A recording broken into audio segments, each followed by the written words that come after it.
And in the studio with me, Harvey Wasserman, journalist, activist, author. His latest is the forthcoming new book, Strip and Flip Selection of 2016, 5 Jim Crows and Electronic Election Theft. His website is solartopia.org, but more consequential and to the point and relevant to our conversation today, Harvey, the longest serving writer for the Progressive magazine. Well, we don't know. It's been since 1967, so someone's going to have to have written. It's been a while, but it is at progressive.org. I'm really glad to be writing it for the Progressive again. Yeah, it's fantastic. That is my first article out of college was published at the Progressive. Yeah. Well, that's. I'm trying to think. My first published piece, it would have been 1960. I was 16, so it would have been 1965. Oh, you beat me. I was on the Michigan Daily, but in any case, this is titled "How Nuclear Power Causes Global Warming." Right. This has got to be something that makes the nuclear industry insane. Yes. Well, they are insane already. It makes them a little more crazy. Let's put it that way. But the fact is that all nuclear power plants, counter to what the industry likes to say, do emit carbon. It's carbon-14. We're not 100% sure exactly what it does in the atmosphere. But whenever anybody says, or you hear one of these promoters of nuclear power say, nuclear power is carbon-free, it is absolutely not carbon-free. Oh, wait a second. Carbon-12 is elemental carbon. It's got 12 protons. Carbon-14 is a radioactive isotope. So it's got 2 additional protons and neutrons. Presumably. Yes, and in addition to that, in addition to that direct carbon emission, all the fuel in nuclear power plants is carbon intensive.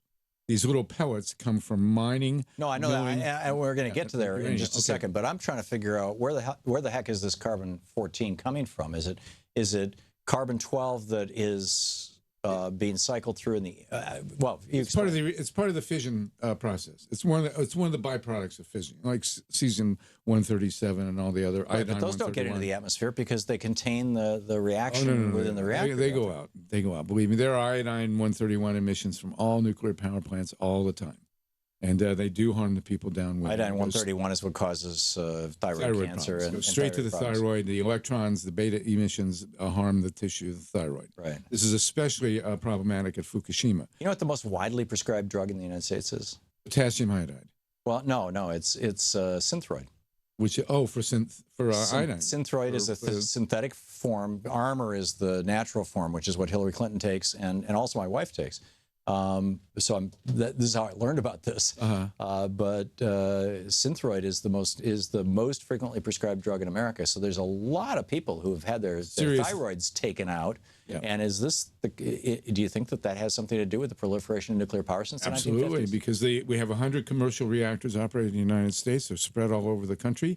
They all emit iodine 131, which does destroy the thyroid. We're having a terrible epidemic of thyroid problems around Fukushima, especially among small kids whose thyroids are smaller and more susceptible to damage. So this is a big deal. Right. Carbon-14 does come from the fission process, and it does go out into the atmosphere. So anytime you hear one of these nuke promoters saying nuclear power is carbon-free, it is not. So is the carbon-14 the result of one of the radioactive elements, uranium-238 or whatever, breaking down to lead, or something else, and in the process emitting what just happens to be, an atom that has 14 protons, neutrons. Well, it's a complicated reaction. As not being a physicist, I would hesitate to give you the direct a nuclear chain reaction in there, and we can find it on the web, no problem. But the reality is that among the cesium, the strontium, the iodine, all the other stuff that comes out of a nuclear chain reaction, carbon-14 is one of them.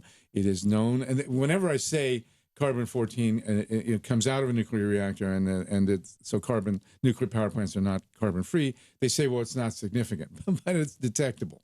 And who's to say what's significant? A grain of plutonium will give you a lethal case of lung cancer. One atom of plutonium is enough to give you a lethal case. I mean, one pound of plutonium appropriately distributed around the world could kill all 7 billion of us. Yes, that's correct. And there's tons of it. They used plutonium-based fuel, or a fuel with plutonium, in Fukushima Unit 3. There was a mushroom cloud at Fukushima Unit 3. We're still trying to determine if it was fission at that one. It was mostly hydrogen exploding at the other 3 that blew up. Right. But Fukushima 3 did have a mushroom cloud, and it did have mixed oxide fuel in there, which does have plutonium. Yikes. Yes, and that's one of the reasons that we're expecting a huge wave of health problems around Fukushima. So yeah, in fact, oddly enough, I mean, I was just minutes before you came in, I was reading this article at, in fact, there was a link to it out of our chat room at, well, for some reason, part of the top of this is now being covered up. I don't get it. But it's at greenmedinfo.com. Right. And the headline is, big problems of radiation from Fukushima. Huge problems. And polar bears, seals, and walruses are losing their fur. They're getting open sores. Sea lions along the California coastline. 45% of the pups have died. Now, that might be global warming. No, well, it's part. But, the bottom line is that nuclear power is an apocalyptic technology here. And all these apologists, you're starting to hear hype that environmentalists are now supporting nuclear power. It's ridiculous. It's all smoke and mirrors. Well, there's one or two. I mean, one or two. The old, what's an environmentalist? Stuart Brand, I think. Stuart Brand, James Hansen. Those are the two basically. So, right. But the reality is that renewables have come on so strong. Solar and wind in particular, the cost of dropping so quickly, and the spread of photovoltaic cells on rooftops is what has the utility industry petrified, because because we can put them out of business with solar on rooftops, and that's what we're doing. I'm putting them on my house in California, and we're moving ahead with that. But the article at progressive.org, which was also picked up by Reader Supported News, by the way, points out that because the heat emissions from nuclear power plants are also extremely significant. They like to say, well, there's no emissions from nuclear power plants. About 100 billion gallons of water per year come into the environment, heated 20 degrees Fahrenheit from the nuclear plants. We have 100 nuclear plants in the country. It's about a billion gallons a day, heated 20 degrees, that go into the atmosphere as steam or water vapor, or into the oceans and streams as hot water. And this has an enormously detrimental impact on our environment. And, of course, it's clearly warming the planet. They kind of skip the middleman here. Right. We talk about warming the planet with greenhouse gases. This just flat out warms the planet straight on without anything intervening. Okay, and then the final thing is what you started going down that road, and I stopped you, but let's go back to it. And that is, how much carbon does it take to build a nuclear power plant? How much carbon does it take to decommission a nuclear power plant? How much carbon does it take to fuel a nuclear power plant? And how much carbon do they emit when they blow up, since we've had 5 explosions already? Right. Tremendous amounts of carbon in construction, waste management. We've just had an explosion at the nuclear waste facility and management facility in New Mexico. And tremendous amounts of carbon go into producing the fuel as well. So the carbon is not emitted in the actual chain reaction, other than the C14, but the fuel pellets themselves, as you know, in the process of mining, milling, and enriching the fuel, that takes a lot of carbon as well. And so nuclear power is a significant global warmer. Right. And the idea is that we're going to solve global warming with nuclear power is like saying we're going to cool the planet by heating it up. It's ridiculous. And that kind of line of argument's got to stop. And, Tom, we got to shut these 100 reactors.